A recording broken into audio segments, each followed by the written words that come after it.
ប្រូតេនតាមការបងសូធ្លាប់បនស្ទងបងជួបលោកម្នាងល្អ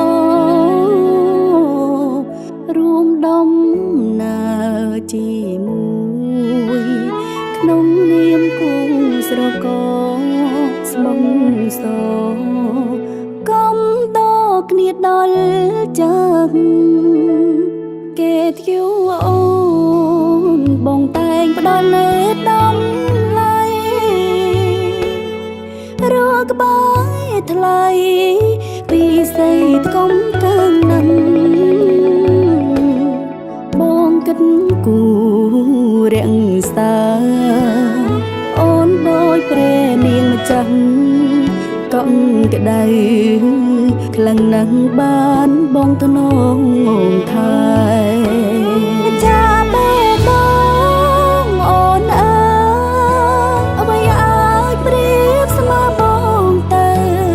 តួមានមួយសំពើក៏មិនដោះដែរនៃសុខសាន្តរួមគ្នា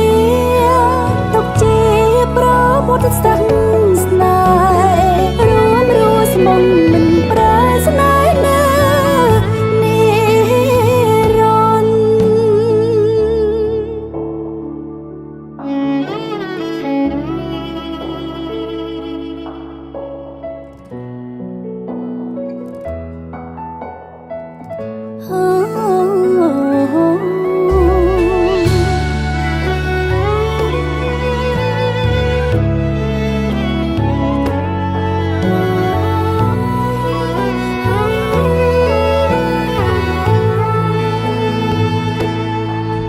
ឆោ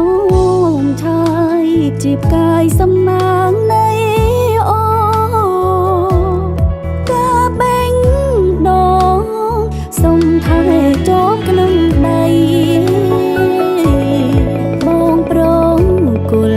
ផ្កាស្លាពិតជាមានតម្លៃមានន័យចាប់ដៃគ្នា